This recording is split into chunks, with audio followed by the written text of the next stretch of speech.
마가복음 14장 27에서 31절 말씀을 통해서 다 나를 버리리라 라는 제목으로 하나님 말씀 나누겠습니다. 예수님은 30살까지 목수일을 하시고 3년 공생이 하셨죠. 길지 않은 짧은 세월 3년 동안 공생을 하셨습니다. 예수님은 인간이 당하는 그 모든 고통을 예수님 겪어보셨을까요? 안 겪어보셨을까요? 그 성경에 우리에게 다 보여지고 있지는 않습니다. 그런데 예수님은 뭐 겪지 않으셨다고 하더라도 그 마음은 다 헤아리십니다. 다 아신다는 거죠. 우리 이런 말들 하죠. 때로는 저 사람이 정말 얼마나 힘든지 그 사람 입장이 아니면 잘 모른다. 아니면 겪어보지 않으면 모른다. 그것이 뭐 물질적인 경제적인 어려움이든 육신의 질병의 문제든 또 인간관계에서 오는 어려움이든 아무튼 여러 가지 많은 문제들이 있잖아요. 그런데 예수님은 이 모든 것을 다 겪으셨다라고 성경은 우리에게 말해주고 있어요. 히브리서 4장 15절 우리에게 있는 대제사장은 우리의 연약함을 동정하지 못하실 리가 아니요 모든 일에 우리와 똑같이 시험을 받으신 이로되 죄는 없으시니라. 누굴 말하는 거죠? 예수님이잖아요. 자, 예수님은 여기 말씀에 이렇게 기록되어져 있죠. 모든 일에 우리와 똑같이 시험을 받으신 이로되. 예수님 다 겪어보셨다는 거잖아요. 그렇죠? 성경이 그렇게 증언을 하고 있어요. 그러니까 예수님은 우리가 겪는 아픔을 다 경험해 보셨기 때문에 그 아픔의 강도를 주님은 다 아신다는 거예요. 역으로 말해서 우리가 예수님이 당하는 그 고난, 그 아픔을 우리는 당해보지 않았잖아요. 우리는 겪어보지 않았잖아요. 우리가 아무리 힘들고 어려워도 예수님보다 더 힘들지는 않을걸요, 아마. 그렇죠. 그 다음에 더 많은 고난을 당한 많은 성경의 인물들이 있지만 사도 바울도 얼마나 많은 고난을 당했습니까? 제가 얘기했잖아요. 주일날 잠도 못 자고 먹지도 못하고 파선을 당하고 강도들 만나고 채찍에 맞고 고난당하고 얼마나 많은 고난을 사도 바울도 당하였습니까? 그 고난당한 자의 대명사하면 성경에 욥이라는 사람이 있잖아요. 그 욥도 얼마나 많은 30년 동안 그 고난을 당하지 않았습니까? 사람들이 살면서 당하는 많은 고통들이 있습니다. 근데 어떤 고통이 가장 클까? 사람마다 다르겠지요. 딱히 이거예요. 나는 이게 제일 힘들어요. 사람마다 다를 수 있기 때문에 이거다라는 정의가 하기는 어려워요. 근데 예수님이 마지막으로 기도하셨던 내용이 겟세마네 동산의 기도였죠. 겟세마네 동산에 올라가셔서 주님이 기도하실 때 그 내용을 보면 이거죠. 아버지여 웬만하면 이 잔을 내게서 지나가게 하옵소서. 나 이거 안 하고 싶습니다. 이거예요. 그게 뭐예요? 십자가예요. 십자가. 이거 안 했으면 좋겠습니다. 그러니까 육신으로 당하는 고통이 정말 힘들고 괴롭다라는 것을 욥이 30년간 고난 당할 때 그 육신의 고통 아니었습니까? 욥의 고난이 몸에 막 나고 기어장 가져다가 막 자기 몸 벅벅 긁고 몸이 그냥 피투성이가 되고 아무튼 육신의 고난으로 당하는 고통 이로 말로 다 할 수 없는 큰 고통이 아닐 수 없죠. 그 다음에 제가 성경을 묵상하면서 예수님이 십자가의 고난이 가장 큰 고난이었다고 한다면 그 다음으로 예수님이 힘드셨던 고난은 뭐였을까? 그냥 제 개인적인 생각이에요. 이거는 이거다라고 그건 예수님에게 직접 가서 여러분들이 한번 궁금하면 물어보세요. 아마 제 생각에는 배신이 아니었을까? 배신이 아니었을까? 인간관계에서 오는 실망감이 아니었을까? 예수님께서 오늘 본문에 보면 최후의 만찬을 하셨잖아요. 그 앞부분에 바로 내용이 최후의 만찬이에요. 살과 피를 나눴잖아요. 떡과 잔을 나누실 때 내 살과 내 피니라 하면서 나누었거든요. 그 다음에 예수님이 제자들에게 이런 말씀을 하시죠. 너희가 다 나를 떠나리라. 그랬더니 제자 중 가운데 베드로가 이렇게 말하죠. 다 주님을 떠날지라도 저는 주님을 떠나지 않겠습니다. 그러니까 예수님이 한 말씀 더 하시죠. 오늘 밤에 닭이 2번 울기 전에 네가 나를 모른다고 3번 부인하리라. 그러니까 베드로가 또 이렇게 더 강력하게 얘기해요. 내가 주와 함께 죽을지언정 주를 부인하지는 않겠습니다. 물론 예수님은 제자들이 예수님 십자가 지셨을 때 다 주위에 없었잖아요. 그게 다 떠나갔다, 다 흩어진다라고 말씀하고 있잖아요. 근데 예수님이 사흘 만에 부활하시고 먼저 제자를 찾아가시죠. 너에게 평강이 있을지어다라고 말씀하시죠. 다시 주님을 저들이 영접하고 나누어 있고 두려움이 떠나가게 되죠.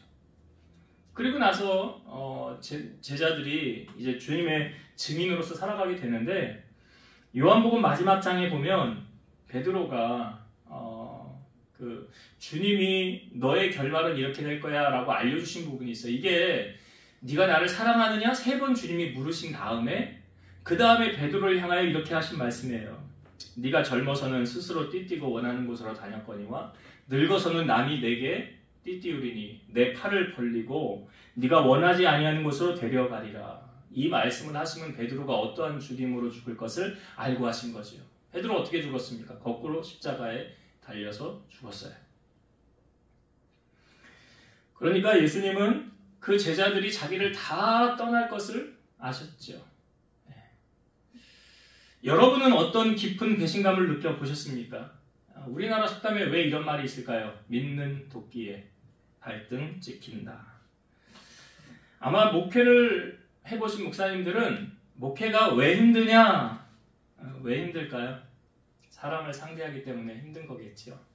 왜냐하면 이건 틀이 없기 때문에, 매뉴얼이 없기 때문에 힘든 거예요. 어떤 사람에게는 이렇게 해줬더니 잘하더라, 이게 정답이더라. 근데 똑같이 다른 사람에게 했더니 이건 역효과가 나타나더라. 왜요? 정답이 없는 거예요. 사람이요, 똑같은 사람이 없기 때문에 어떤 매뉴얼이 자체가 없어요. 이 사람에게 이렇게 해야 되고 저 사람에게 저렇게 해야 되고, 똑같이 하면 또 뭐가 문제고, 아무튼 여러 가지 문제로 이 목회가 참 사람들 비유 맞추기가 참 힘들어요. 저는 비유 잘 안 맞추려고 그러는데, 저는 여러분들 비유 잘 안 맞추려고 그래요. 저는 그냥 말씀에 있는 것만 그냥 전하려고 그래요. 근데 어떤 성도들이 와서 목사님에게 뭐 가끔, 저만 그런 거 아니겠죠. 저도 이런 일이 있었으니까 이런 이야기들을 하죠. 목사님, 저는 죽을 때까지 목사님 곁을 떠나지 않을 겁니다. 목사님들은 절대로 그 말에 속으시면 안 됩니다. 절대로. 그거 사탄 발린 말입니다. 왜 그런지 아세요? 믿을 사람은, 믿을 이는 하나님밖에 없기 때문에 그래요. 절대로 사람은 믿을 대상이 아니에요.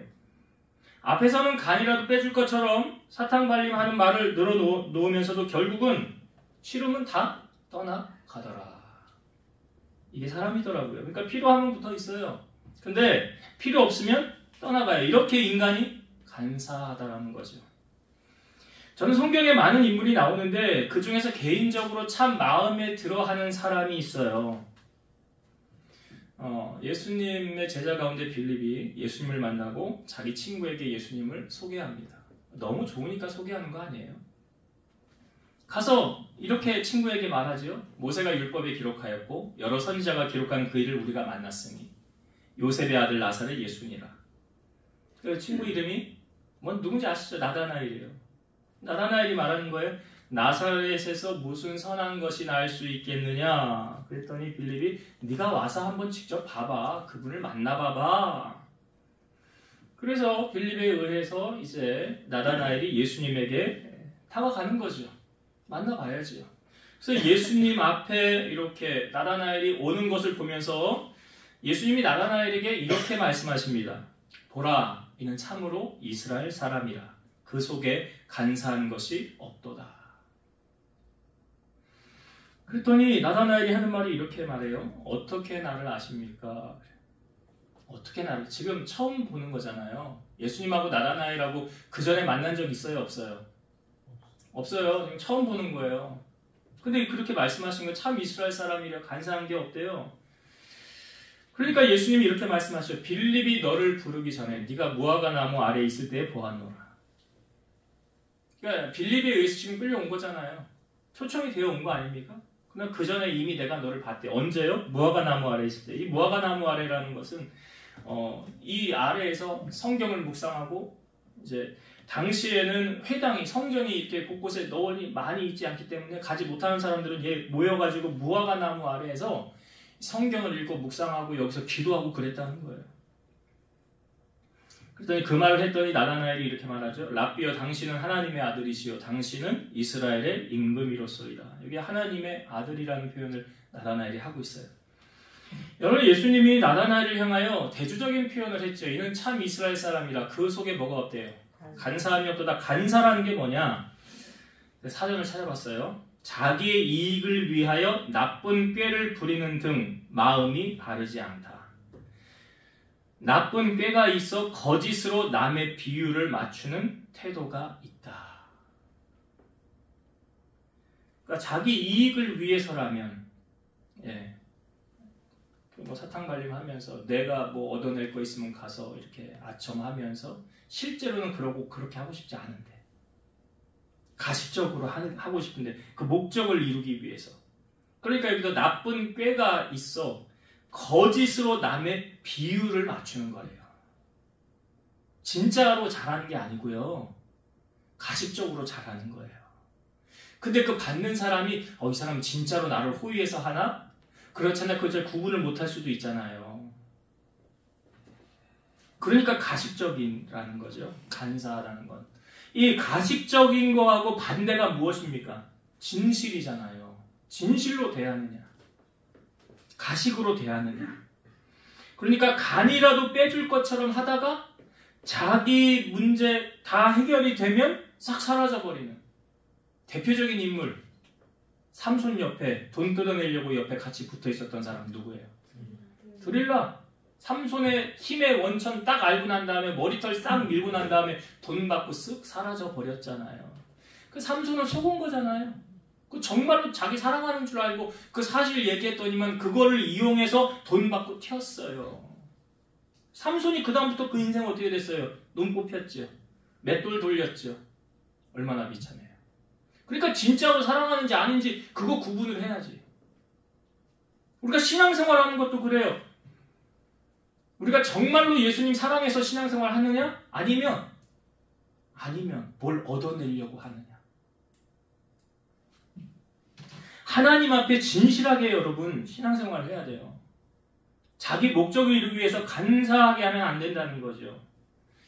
다윗도 큰 배신의 아픔을 느꼈던 사람 아닙니까? 자기 아들 압살롬이 배신했잖아요. 믿었던 사람에게 받는 상처는 얼마나 클까요? 더욱이 혈육인데 피는 물보다 진하다 그러는데 자기 가족이 아들에게서 그렇게 나라를 그냥 반역을 일으켜서 빼앗고 말이에요. 자기는 도망을 다니고 이거 얼마나 이 아픔이 크겠어요. 그런 의미에서 생각을 해볼 때 혈육이라고 하면 여러분 예수님이 누가 가족이래요? 예수님은 누가 가족이래요? 예수님이 그랬잖아요. 저기 밖에 당신의 어머니와 형제들이 밖에 서 있습니다. 자기 가족들 밖에 있습니다. 예수님에게 말했잖아요. 그때 예수님이 뭐라고 그랬어요? 누가 내 형제요, 자매요, 모친이냐? 내 아버지 뜻대로 행하는 자라야. 뭐라고요? 내 아버지 뜻대로 행하는 자라야. 행하지 않으면 가족 아니에요. 예수님 말씀대로 살지 않으면 가족 아니라고요. 그냥 다 가족이 아니에요. 보니까. 그런 의미에서 교회는 한 공동체 아닙니까? 한 몸으로 비유를 하잖아요. 한 형제 자매 한 몸으로 비유하지 않습니까?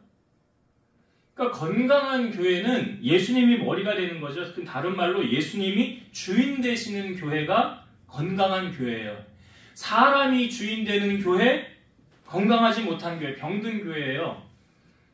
그러니까 이거 이렇게 딱 보면 이렇게 좀 적용하는 게 아닐 수도 있지만 맞을 수도 있어요. 담임 목사 없는데도 잘 굴러가는 교회, 건강한 교회. 담임 목사 없는데 안 굴러가는 교회, 건강하지 않은 교회. 제가 말하는 게 맞는 것 같아요? 틀린 것 같아요? 아니 목사님 없으면 교회 문 닫아야지. 그러면 우리나라에 닫아야 될 교회 많을걸요. 설교 준비를 하면서 이 생각이 났어요.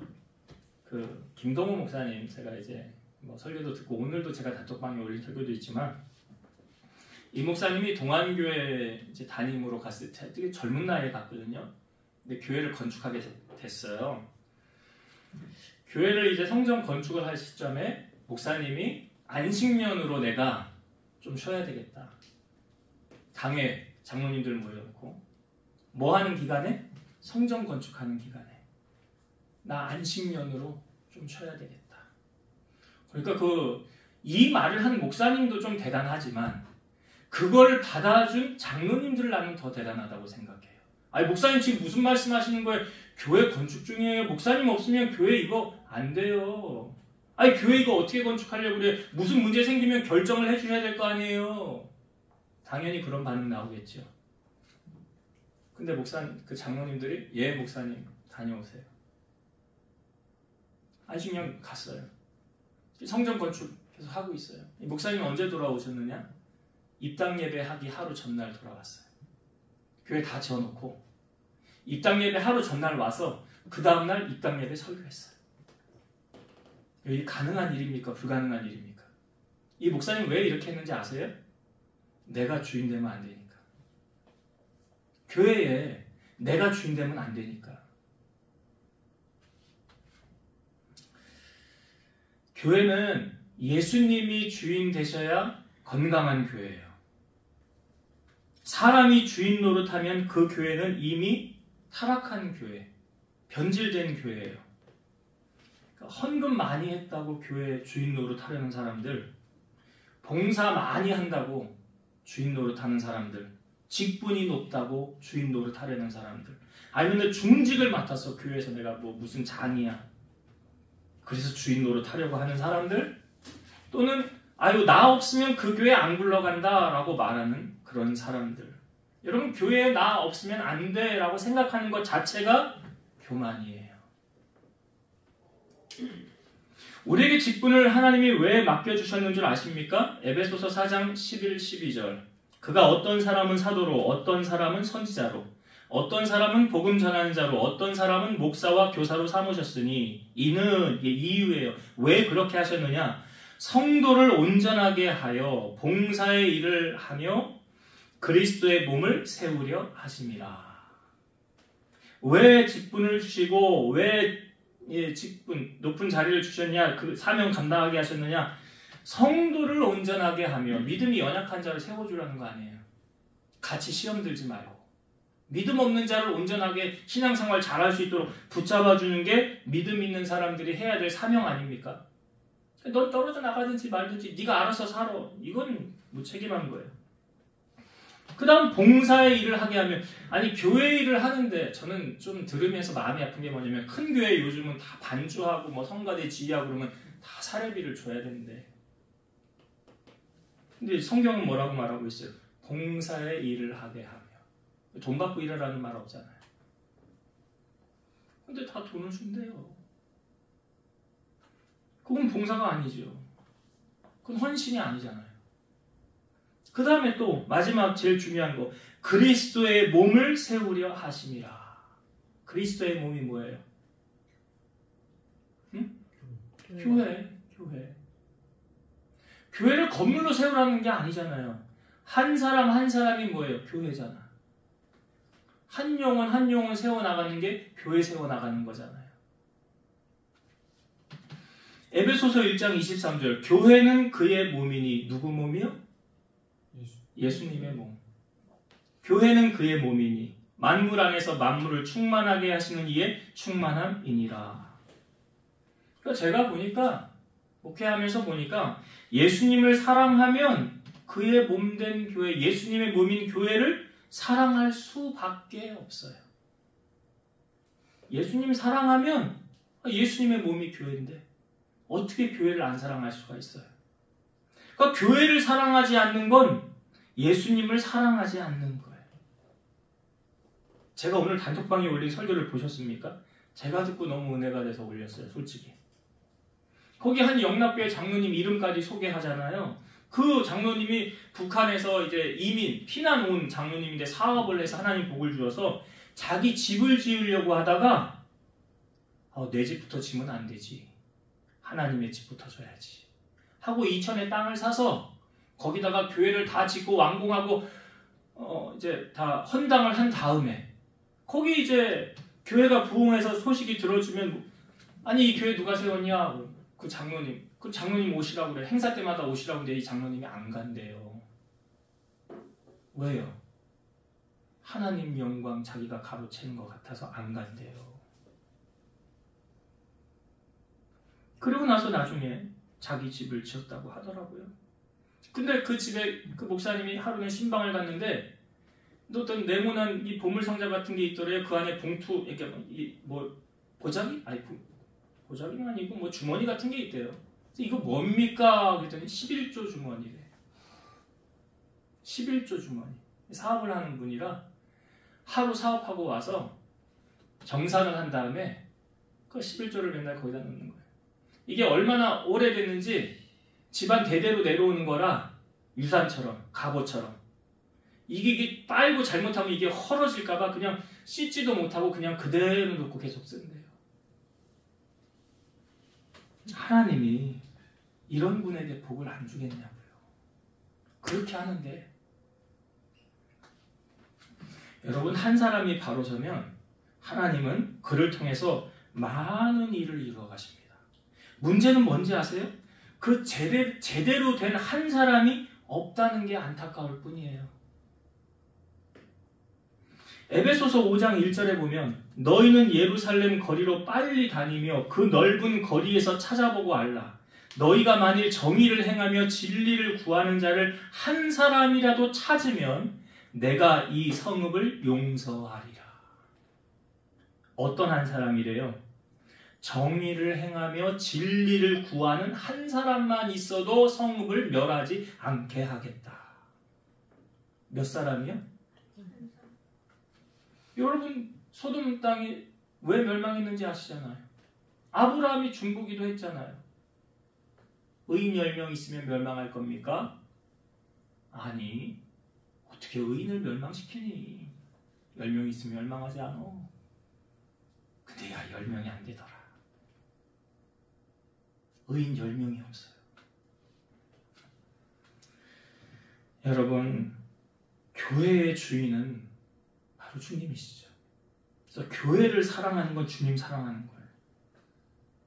우리는 교회의 주인이 아니에요. 우린 종이에요. 우리는 부름을 받은 종이에요. 그러니까 한 주님의 심부름을 하는 종들이거든요. 종은 주인이 시키는 대로만 하면 돼요. 여타가타 말할 그런 껐덕지가 없어요. 종들은 권한이 없어요. 그런 것처럼 우리는 그냥 주님이 시키는 대로 그냥 가라 그러면 가고 오라 그러면 오고. 아니 그 하인이 성경에도 나오잖아요. 하인이 자기 잘했다고 열심히 일했다고 주인한테 가가지고 주님 나 이거 열심히 했으니까 상 주세요. 그런 하인이 있어요? 없어요? 없대요. 그냥 하인은 그냥 그 일 하는 거예요. 주인이 그냥 시켰으니까. 우리가 하나님 앞에 그런 존재 아닙니까? 근데 하나님은 그것을 그냥 간과하지 않으시고 네가 나한테 행한 거 내가 다 기억하고 있어. 내가 다 갚아줄 거야. 그렇게 하신다고요. 자, 이제 말씀을 오늘 정리하고 마칠게요. 오늘 말씀 예수님께서 제자들을 향하여 너희가 다 나를 떠날 것이다 그랬죠. 배신을 당해본 사람은 이 아픔이 얼마나 큰지를 알아요. 아마 목회하면서 목사님들이 힘든 것 가운데 한 가지가 아마 이거 아닐까 싶어요. 네. 지금 여러분들은 어떤 문제들에 들려 쌓여 있습니까? 근데 성경은 참 감사하게도요. 우리가 당하는 많은 문제들 가운데 감당할 수 있는 문제만 주신다라고 하셨죠. 감당하지 못할 때는요. 피할 길을 주신다 그랬어요. 그 얼마나 감사해요. 내가 지금 죽을 것 같이 힘든 상황에서도 하나님 그거 아신다는 거예요. 그리고 어떻게 할까 하나님이 계획해 놓지 않으셨겠어요. 예수님도 지금 제자들을 향하여 아마 물론 주님이 나중에 돌아오실 것까지 다 아셨으니까 그것까지 다 아셨으니까 주님은 뭐 그냥 이렇게 쉽게 넘어갈 수 있어요. 나 흩어질 거야. 그러나 너희들 나중에 내게 다 와서 내 이름을 위해서 복음 전하다가 순교할 거야. 그런 말씀은 없지만 그거 다 알고 계셨죠. 베드로가 어떻게 죽을 건지도 주님 다 아셨잖아요. 그래서 오늘 우리가 주님을 보면서 우리가 믿을 대상은 오직 예수님밖에 없구나. 여러분 절대 사람 믿지 마세요. 저도 여러분 안 믿습니다. 저 여러분 안 믿어요. 그냥 여러분이 필요하니까 신앙생활을 해야 되니까 그냥 하나님이 이쪽으로 인도해 주셨으니까 하는 거지. 우리가 뭐 영혼까지 정말 뭐 머리 덜 팥불이 될 때까지 모르잖아요. 내일 일도 모르는데 뭐 내일 일도 모르는 거 아니에요? 그래서 사람은 믿을 대상이 아니라 뭐 해야 되는 대상이에요? 사랑해야 될 대상이라고 그러잖아요. 그래서 절대 여러분 사람 믿지 마세요. 언제든지 등을 돌릴 수 있는 건 사람이에요. 영원할 것 같습니까? 그렇지 않아요. 그래서 오직 예수 그리스도 한 분만 믿고 의지하는 여러분 되시길 바랍니다. 두 번째는 주님이 원하는 건강한 교회 나눴죠. 바로 주님이 주인 되시는 교회예요. 주님이 주인 되시는 교회는 다시 말씀드리면 사람이 주인 되지 않는 교회예요. 제가 설교하면서 늘 얘기하잖아요. 교회 안에 누가 높습니까? 라고 말할 때 누가 높다고요? 많이 섬기는 사람. 많이 섬기는 사람이 높은 사람이에요. 교회 안에서는. 난 섬김을 일도 안 해. 근데 나 높여줘. 왜? 나 직분이 높으니까. 아니에요. 직분도 왜 주신 거예요? 섬기라고 준 거예요. 주님이 원하는 한 사람, 주님이 찾으시는 한 사람, 주님의 기쁨이 되는 한 사람, 오늘 에레미야 아까 5장 1절의 말씀처럼 정의를 행하며 진리를 구하는 그 한 사람. 교회 안에요. 일꾼 뭐 많아야 교회가 세워진다? 아예 천만에요. 한 명? 오늘한 사람 한 사람이면 성전 세우더라고요. 한 사람? 뭐 조금 더 많으면 두 사람. 조금 더 하면 12제자. 예수님이 12명이었습니다. 12제자. 12명만 있으면 교회 세우는 거 아니에요? 아니 한 사람만 있어도 세운대잖아요. 어떤 한 사람이에요? 정의를 행하며 진리를 구하는 그 한 사람. 이게 쉽게 말하면 이런 거죠. 난 주님 위해 목숨 던질 거야. 왜? 주님이 나를 위해 죽으셨으니까. 나도 주님 위해 목숨 내어놓을 거야.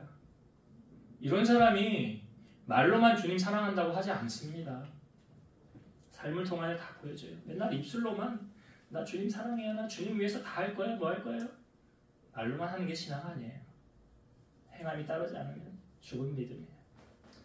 그래서 여러분 신앙에 정말 주님이 보시기에 에레미야가 말한 그 한 사람, 하나님이 찾으시는 사람이 그 한 사람이래잖아요.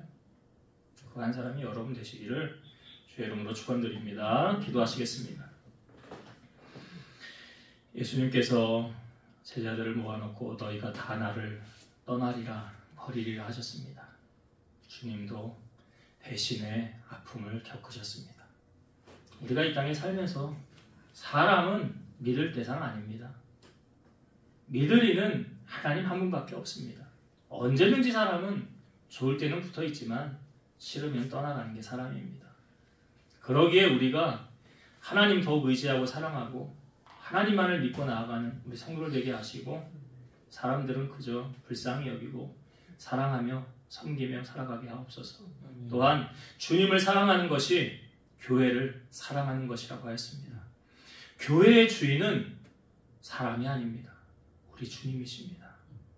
주님이 홀로 영광 받으시는 우리 교회가 되게 하시고 사람에 의하여 좌지우지되는 교회가 아니라 주님이 정말로 기뻐하시는 교회의 모습을 우리 교회가 갖추며 살아가게 하옵소서. 예수님 이름으로 기도드리옵나이다. 아멘.